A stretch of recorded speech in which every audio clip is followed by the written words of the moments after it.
good people? It's your good sister, Morgan Renee Myers, tuning in with you all for another reading from this medicinal herb book. We're going to learn about a new herb today. But before we get into that, did you wake up, give thanks, get hydrated before you hopped on this here video looking at me?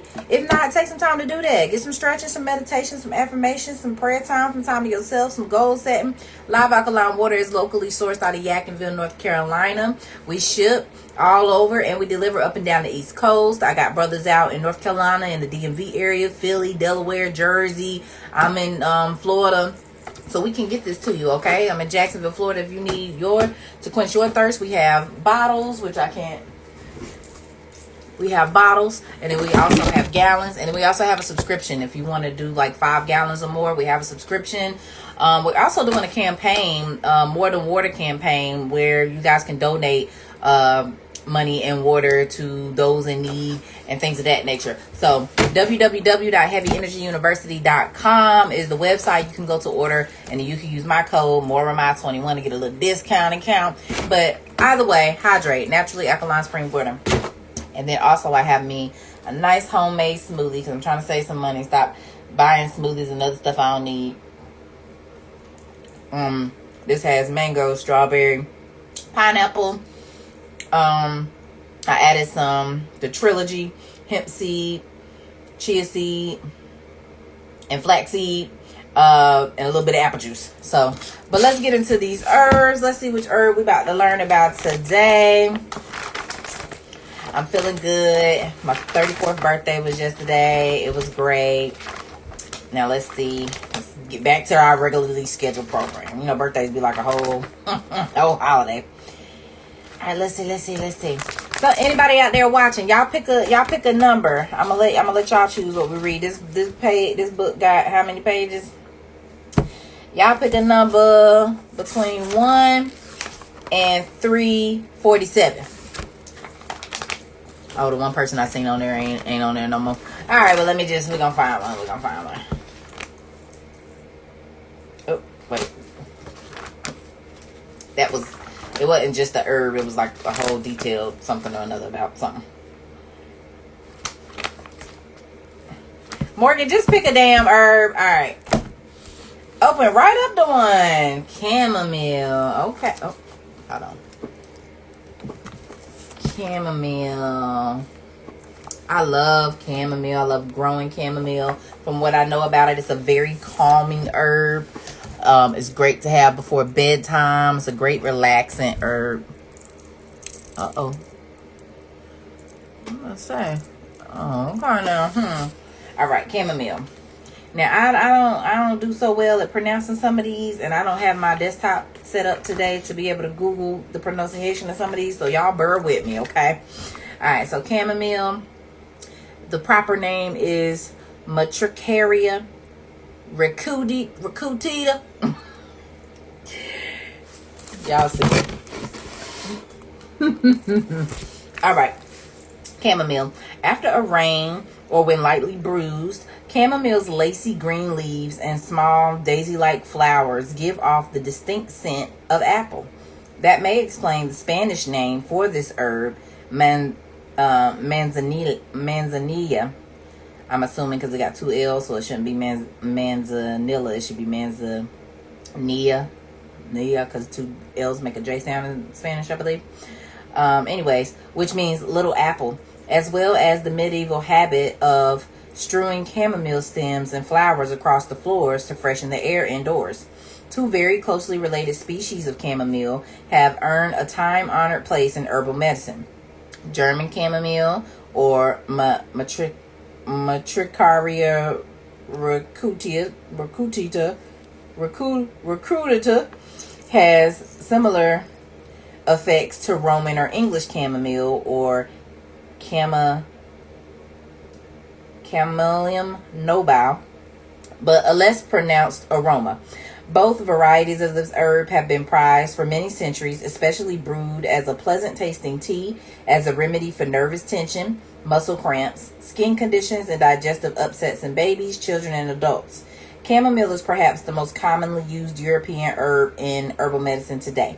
The ancient Egyptians revered chamomile for its healing properties, believing it to be a sacred gift from the sun god Ra.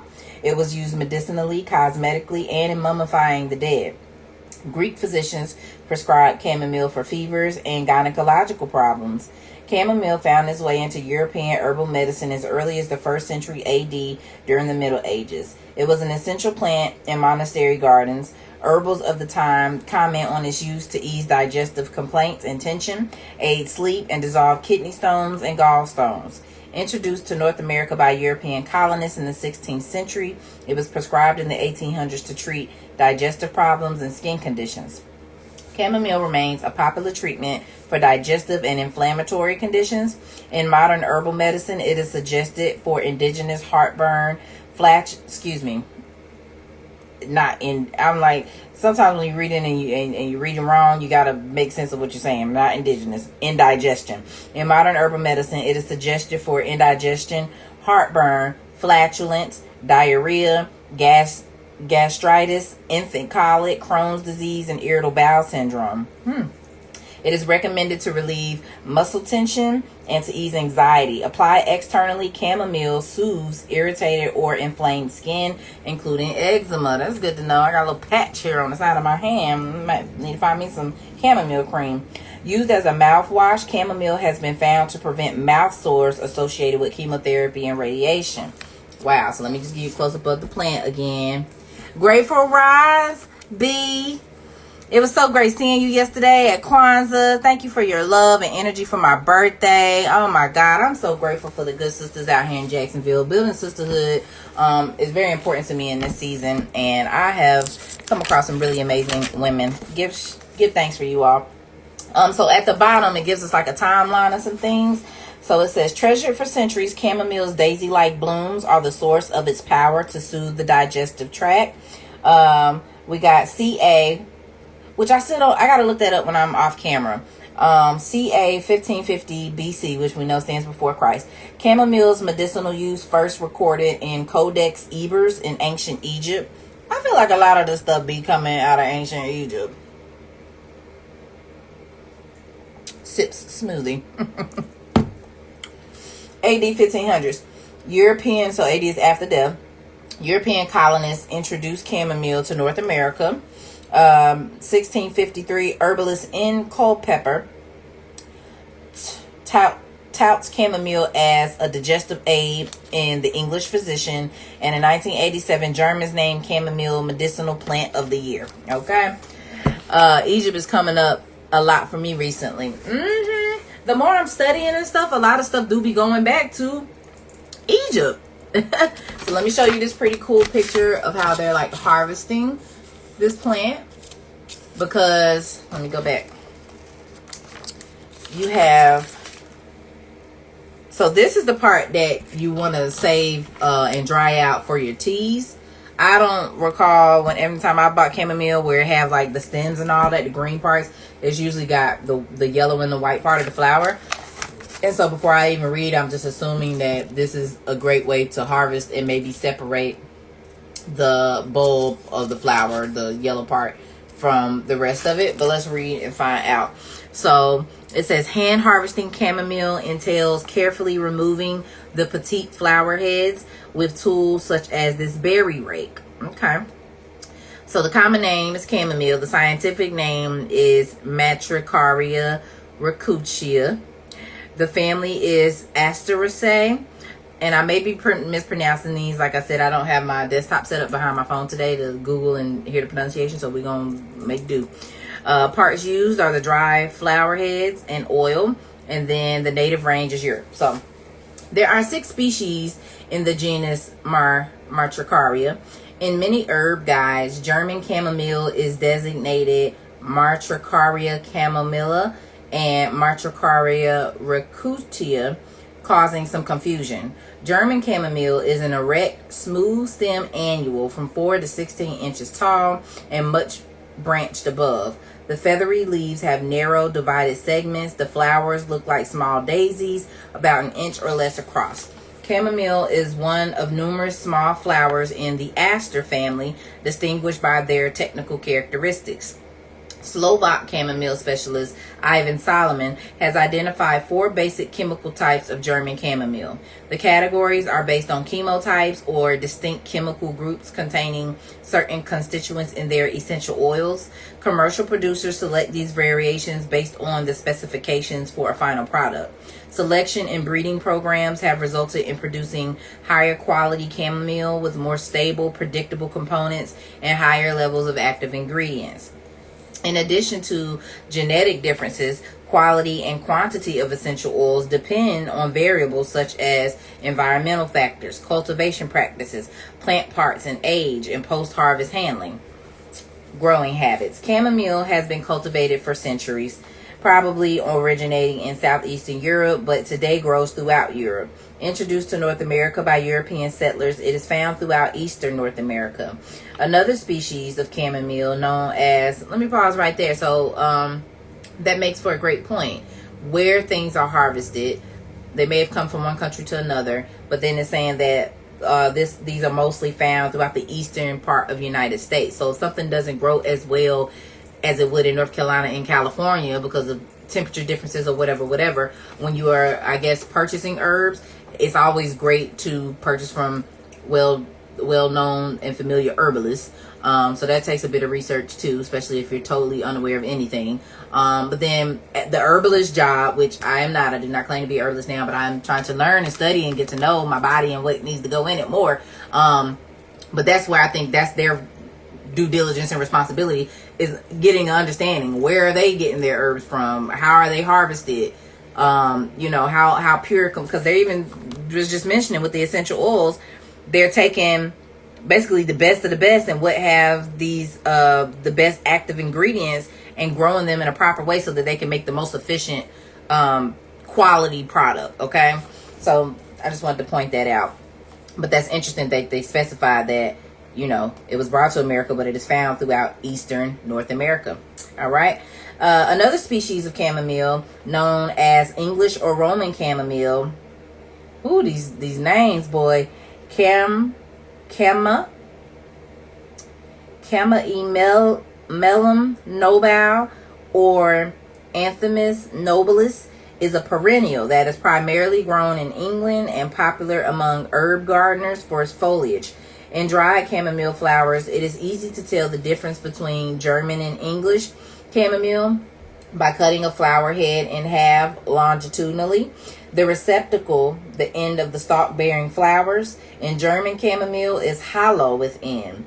In English chamomile, it is solid.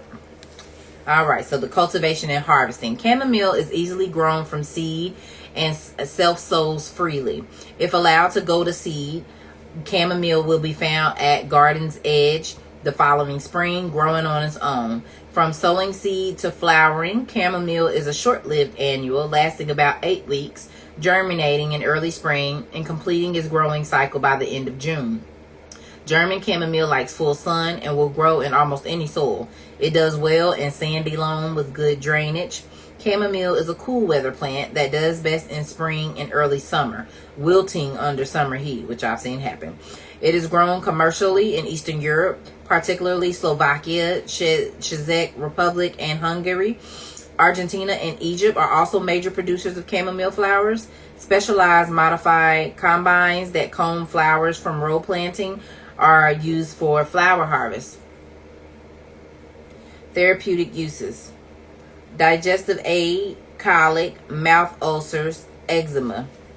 Wait a minute. Therapeutic uses. Okay. Digestive aid, colic, mouth ulcers, and eczema or eczema, however you pronounce it. A treasured herbal medicine, chamomile has soothed digestive systems and calmed people of all ages for centuries. Not until the 1970s were scientists able to document and verify chamomile's healing and protective effects on the gastrointestinal mucosa lining. Germany's health authorities recognize the effectiveness of chamomile for relieving digestive spasms and inflammation when taken internally. Chamomile eases bloating and indigestion when taken after meals and can soothe occasional heartburn. Many herbalists consider chamomile the premier children's herb for easing upset tummies and calming frayed nerves after an exhausting day. Remember Peter Rabbit? His mother gave him a dose of chamomile tea, 1 tablespoon to be taken at bedtime, after his escapade sampling all the vegetables in Mr. McGregor's garden left him with a tummy that needed soothing. A study of colicky babies found that chamomile, in combination with other herbs, was highly effective in reducing crying times when the babies were compared with those in the control group. Chamomile is also popular for alleviating inflammation of the skin, of the mouth and skin. A study of patients with chronic mouth ulcers found a remarkable 82% rated chamomile extract as excellent for relieving pain. Compounds in chamomile have been shown to enhance skin healing and to help prevent infection. Excuse me. Applied topically, a proprietary chamomile cream was shown to be as effective as low-dose over-the-counter hydrocortisone cream for relieving eczema. Let me say that again. Applied topically, a proprietary chamomile cream was shown to be as effective as low-dose over-the-counter hydrocortisone cream for relieving eczema. Chamomile is also found in creams designed to soothe and heal diaper rash, skin irritations, and minor wounds. Germany's Health Commission also recognizes the effectiveness of using chamomile externally for inflammation of the skin and mucosous membranes, including those of the mouth and gums. Wow. So how to use? You could use it as a tea. Pour 1 cup of boiling water over 1 teaspoon of herbs. Steep for 5 to 7 minutes. The longer it steeps, the more powerful its calming effects. And then after that, so if you're pouring water directly over a herb, if you're not putting the herb inside of like a tea herb holder and then pouring your tea in, it's best to get a small mesh strainer to put over your cup and then pour that herb water into your tea, herb water tea. Pour that through a mesh strainer. So you got your cup. Let's act like this the mesh strainer.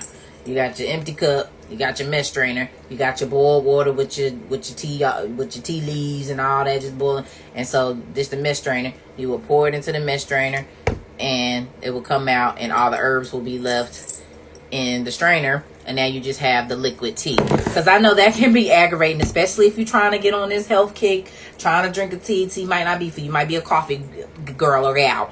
And so sometimes it get a little frustrating. And when you're buying fresh herbs, they're, depending on which herbalist you buy it from, they're not coming in a tea bag. And then the tea bags be having chemicals and stuff in them too. So if you don't have like a steel tea, what do you call them? A tea strainer, tea holder, herb holder. If you don't have one of those, then you can still boil the herb. It's just you're gonna need a barrier, like a small mesh strainer, to keep from getting all them herbs in your cup. Because I personally don't like drinking grass, but some people are okay with it, but I don't. So you can do it as a tea. You can take capsules, 500 to 1,000 milligrams dried chamomile flowers, taken 2 to 3 times per day. Tincture, 3 to 5 milliliters, taken 2 to 3 times a day. So a tincture is usually herbs that are steeped in alcohol and then drained. And they're very potent, and so you don't need a lot because it's mixed with alcohol. But it's going to do what it needs to do. So, and then you can take it topically. Creams are available. Use as directed. So there's some precautions. Chamomile is very safe. In rare cases, allergic reactions occur, especially in those with severe ragweed allergies. Never even heard of that. So over the kitchen counter, chamomile comfort. For a nice soothing pick-me-up in the afternoon, pour 2 cups of boiling water over 1 tea bag of chamomile, 1 tea bag peppermint, and 1 tea bag green tea. Let the tea bag steep for 5 to 7 minutes. Strain, drink warm, and share with a friend.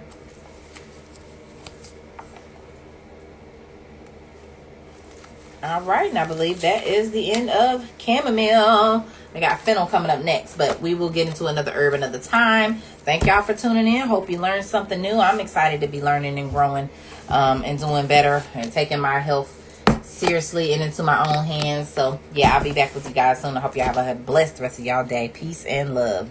Stay healthy out there and stay hydrated. DM me if you need and would like to try some live alkaline water. You're not going to regret it. Peace.